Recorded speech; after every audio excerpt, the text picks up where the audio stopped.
Shit. I don't know where to start in this, to be honest with you. I watched this game on like 3 hours worth of sleep and then went back to bed after it. And I went back to bed pissed off and couldn't sleep properly and get back into my sleeping state for like an hour. So I'm pretty tired still.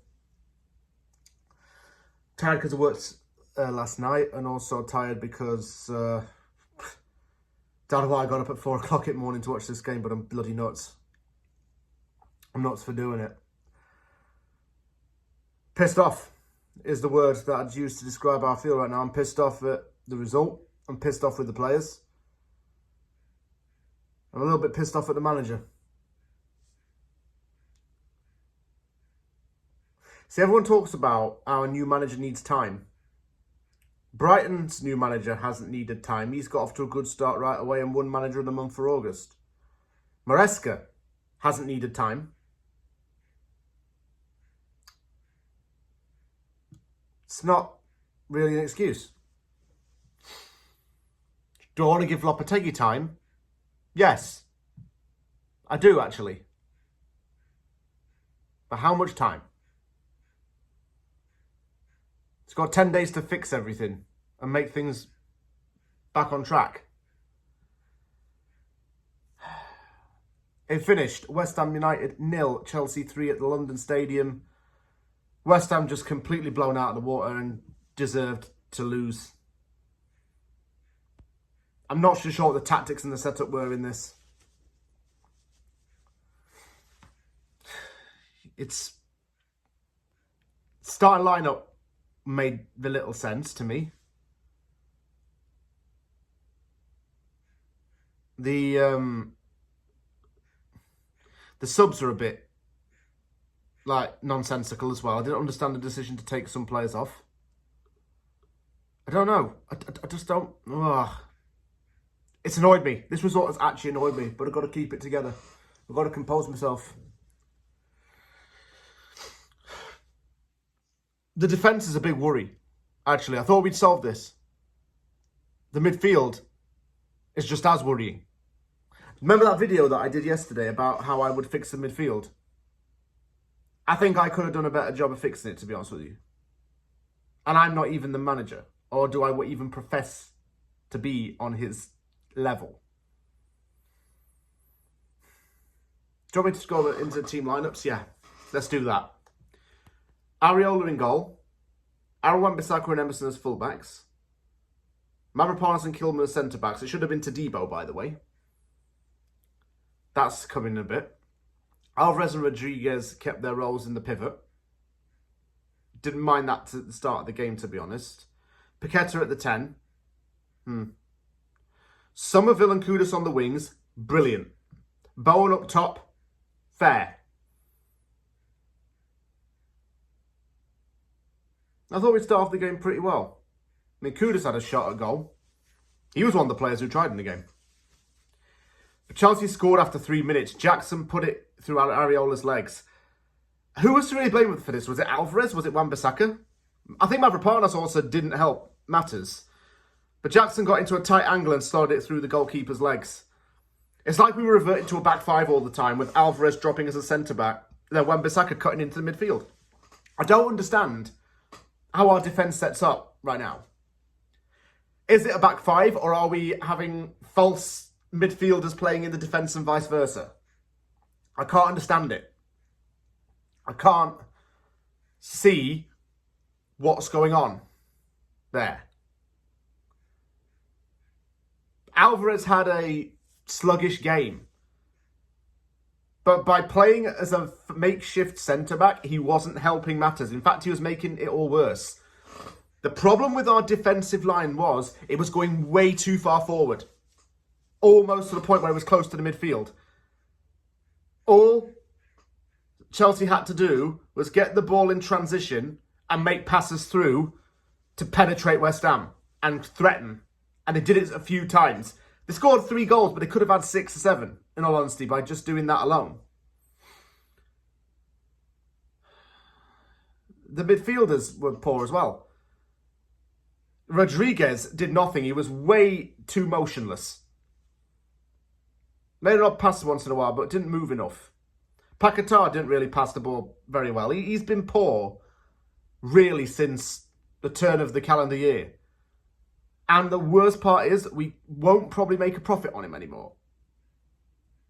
That's the killer. When it comes to the midfield, I'll say this, I'll get slaughtered for this, I don't care. I would have kept James Ward-Prowse because his set-piece ability, passing and pressing were all there. He contributed to 7 goals and 7 assists last season. Yet people on social media have the nerve to say that he's shit. Our loss. It really is. 2-0 came, and it was Nicholas Jackson again. Because this one was just... As soon as the through ball came in, and he was one-on-one with Areola, I knew he was finishing it. It was written. This again was by playing too high up the field. Somerville appeared to be fouled in the box and it wasn't given as a penalty. I'm not going to say much about that because I don't really know fully what happened. An early sub was made on around 35 minutes with Thomas Souček coming on for Guido Rodriguez. Souček had a shot on target like less than a minute after he came on. So, credit to him. That's one thing I will say about Lopetegui. He's not afraid to make subs when it matters. He did it here. We've been better in the last 15 minutes of that half, and we're better in possession in some ways, but we just weren't creating chances. Kilman, Kudus and Somerville were excellent. Excellent in that half. Everyone else was shit. Mavropanos was really bad. I don't think he should get any more game time right now.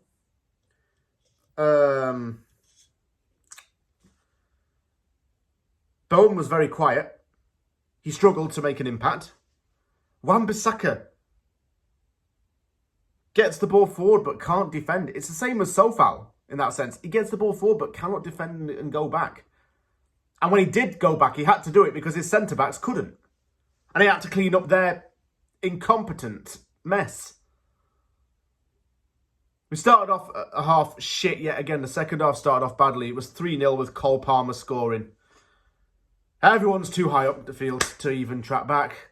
Paquetá dribbled into the box but just doesn't like shooting. We got into the box a few times but just can't shoot. We're not clinical yet again. Subs were then made again. Alvarez off for Soler. Antonio off for Somerville. Why the freaking hell was Somerville coming off when he put in a man-of-the-match performance and torched that side of the field? Tell me, someone, why he came off. He didn't deserve to. And why wasn't Danny Ings put on instead of Antonio? Ings scored a goal last week. I said it on last week's Aftermath video. Ings should get more game time. This is where Moyes went wrong with him. Ings wasn't given enough time to make significant impacts in games. Antonio didn't do anything when he came on. Maybe it was a chance to put Bowen on the wing, but we couldn't move the ball into the box. But Soler looked good. I will say that. Soler looked really good when he came on. I think it's a shout for him to start. And I wouldn't be against it. Here came an interesting couple of subs then. Paquetá off for Andy Irving. Andy Irving came into the game, yeah? By the way, 100% pass completion rate. 13 out of 13 short passes completed. 1 out of 1 long passes completed for 100% rating there as well. Irving had a shot from distance after he came on. It's not nuts to say that he should be given some game time as well. He should be given more of a chance.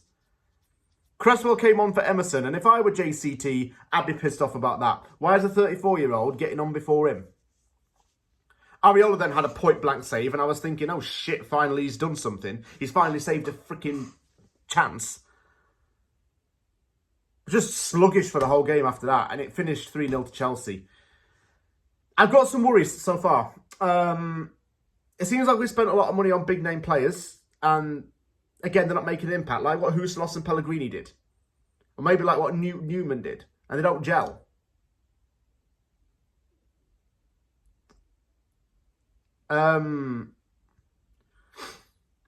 We needed a proper, energetic box-to-box midfielder and a younger, clinical striker. Fulkrug, judgment's reserved on him because he's been hurt. Can't have a go. We needed to get like a box-to-box midfielder, somebody like, Yusuf Fafana, or like Samardzic, or Goodmanson, for example. Players like that who can attack through the middle and move the ball properly in the middle. Maybe get some of the energy, because look, other teams have it. They've got energetic midfielders. We don't have that. We're slow in the middle. We really are. Defence has good players. And overall, the team actually does have good players. I'm not here to criticise our squad. But we're not using the right players, though. This is what makes me upset and what makes me mad. Lopetegui's got 10 days now to change our fortunes. We've got the game against Liverpool, which might be a free hit because even if we lose that, we don't drop points. But then we've got Brentford, and we've got to get a result against them because they've had a bad start to the season as well. We've got to get a result at Brentford. The manager makes me sit on the fence with him right now because he's done good things in games with game management, but he's done some very questionable things. And the questionable things are what people are going to talk about more, obviously. I don't get some of his decision-making. I really don't. We've got to fix this quickly right now because we've only won one game all season. This game wasn't good enough. And we don't want to be in this cycle where we're not entertaining again and we're stagnant and it's no better than David Moyes. And one last thing before I finish. Why the hell are people on social media saying, oh, David Moyes wouldn't do this, David Moyes wouldn't do that. If Moyes were in charge, he wouldn't act like this. He's gone. Past is in the past. He didn't stay on. Steiten wanted Lopetegui, by the way. So don't you dare go saying, oh, it wasn't his choice. It was. It was Steiten's choice. If we don't start getting results quickly, there's going to be a lot of hostility towards the senior figures and management of the club. And we don't need that again, do we? We need to change this now. On the pitch, we change it, or it'll change behind the scenes, and it might not be the best thing for us. But who knows?